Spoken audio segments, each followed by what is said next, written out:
Hello everyone and welcome back to my channel, and today I'm going to be going over the team of the week from the 11th of July to the 13th of July. The weekend started with West Ham versus Norwich, which ended 4-0 to West Ham, which confirmed the relegation of Norwich City. And then the final game of the weekend was yesterday, where Man United drew 2-2 at Old Trafford with Southampton, thanks to a last-minute goal from Michael Obafemi.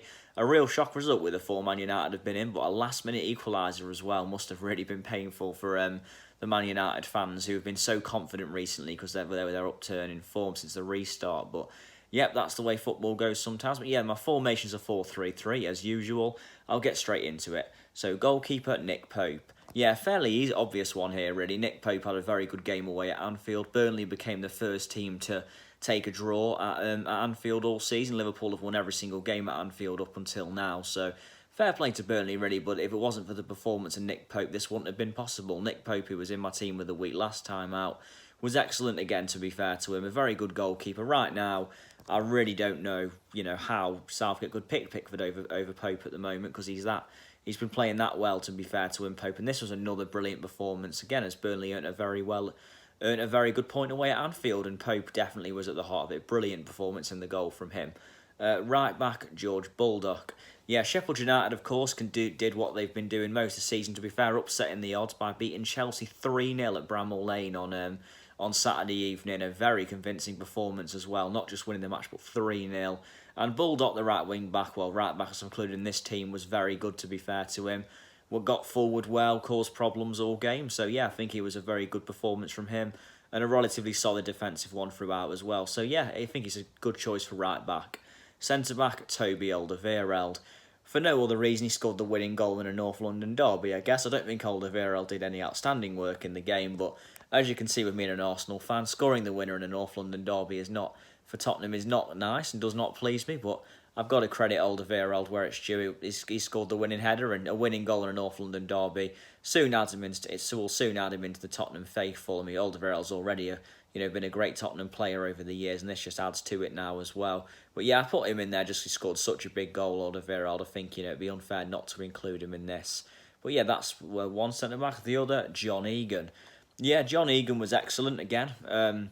Sheffield United, but again, I've already mentioned that they beat Chelsea 3-0. Egan had a very good season, John Egan. I think all the Sheffield United defenders and of course, goalkeeper had a great season, but this was another excellent performance from John Egan. He coped with everything that came his way, really coped with a threat of Chelsea's attack easily, to be fair to him. I mean, all the Sheffield United defenders did, but for me, John Egan was the standout overall. Another brilliant performance from the Sheffield United back line, which have had such a good defensive record all season.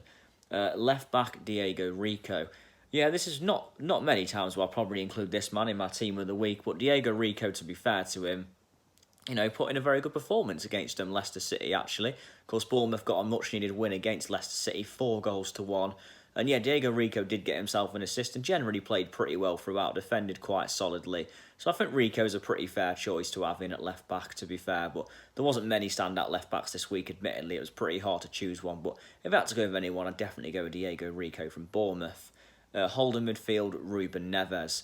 Yeah, Ruben Neves, I feel like, doesn't quite appear in enough of these teams of the week, of course. But, Neves was absolutely brilliant at the weekend as Wolves beat Everton 3-0 at Molineux.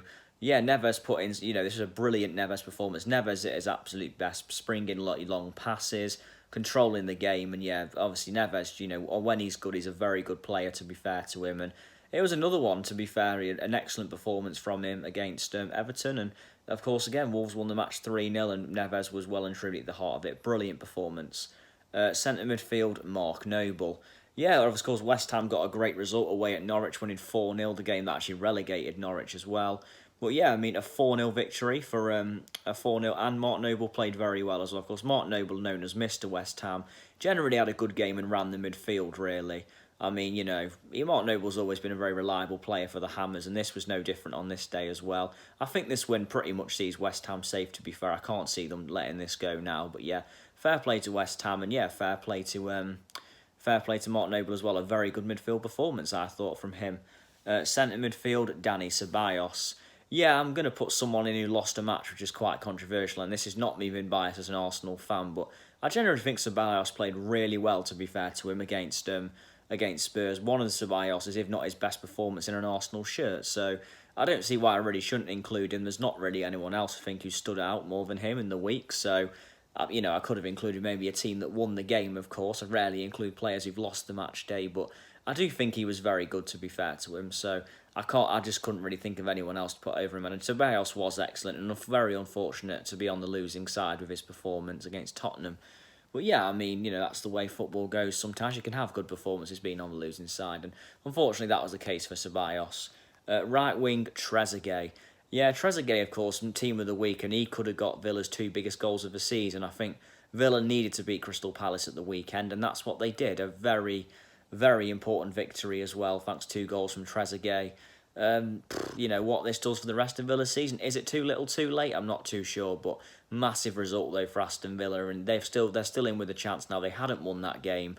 I think most people were saying that would pretty much have been them down, but they're still in with a fighting chance, Villa. Whether they've left it a little bit too late, I'm not too sure, but with Trezeguet getting 2 goals as well, it's really difficult to not include him in team of the week. Such 2 important goals, and Villa could look back on them at the end of the season, look at them as the 2 that kept them in the top flight. Left wing, Raheem Sterling. Yeah, it's pretty obvious Raheem Sterling was going to get in this week. A hat-trick away at Brighton, of course. Yeah, I mean, every time you score a hat-trick, it's very harsh not to include you in team of the week, and Sterling was excellent, but there's actually a few players on the left-hand side who played well this weekend. Podence at Wolves and Son for Spurs both had very good performances, but none of them quite stood out above Raheem Sterling's performance away at Brighton.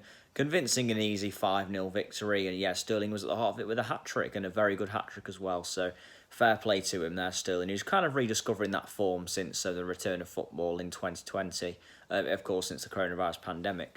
And then striker, Mikel Antonio.